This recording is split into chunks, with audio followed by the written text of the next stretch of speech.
नमस्कार दोस्तों, हमारी आज की कहानी है बंधन। ये क्या भाभी, फिर खुले मुंह घूम रही हो?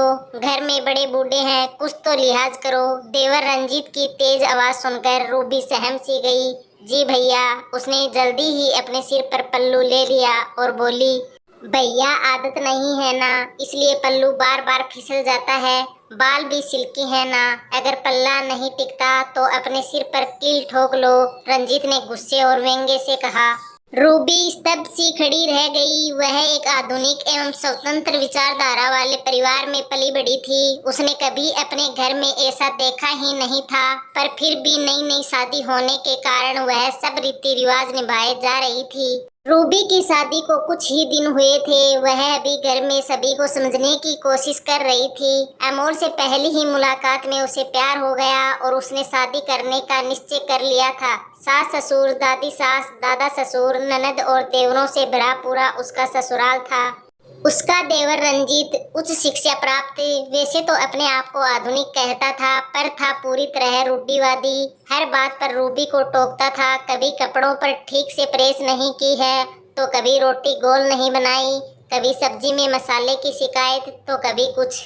हर बात में मिनमेट निकालने में जैसे उसे मजा आता था। यहाँ तक कि रिश्तेदारों से हंसकर बात करने में भी उसका मुंह चढ़ जाता था। घर में उसी की चलती थी और सास ससुर का अप्रत्यक्ष रूप से उसे समर्थन प्राप्त था, इसलिए कोई कुछ भी कहने की हिम्मत नहीं कर पाता था।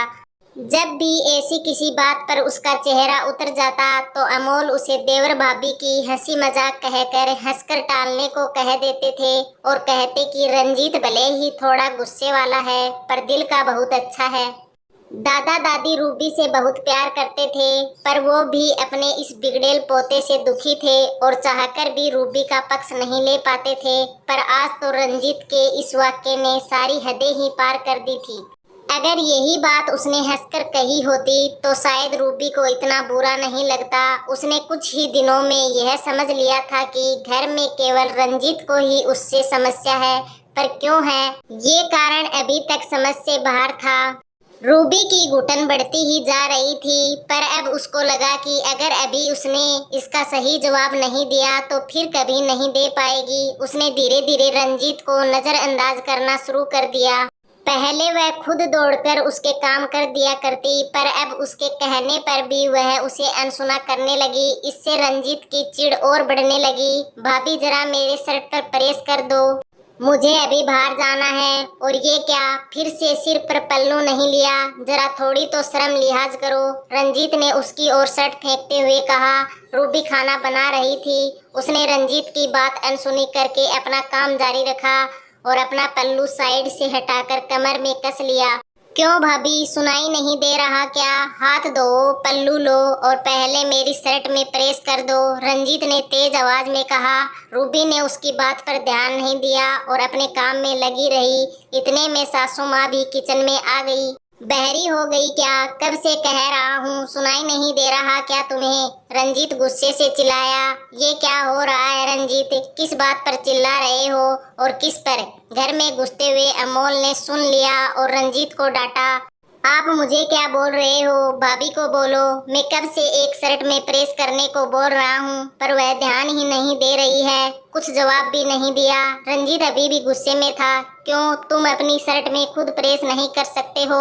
वह भी काम कर रही है ना। और रूबी, कम से कम तुम्हें जवाब तो देना ही चाहिए, अमोल बोले। जब उन्होंने मुझे बहरी कर ही दिया है तो फिर मुझे उनकी कोई बात नहीं सुनाई दे रही है।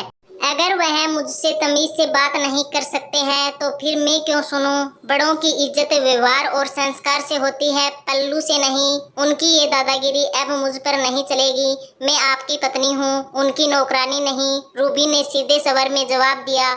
तो ऐसा कौन सा पहाड़ टूट पड़ा, बच्चा ही तो है, ऐसे ही मजाक में कह दिया। इसमें इतना बुरा मानने की कौन सी बात हो गई? सासू माँ ने रंजीत का पक्ष लेते हुए कहा।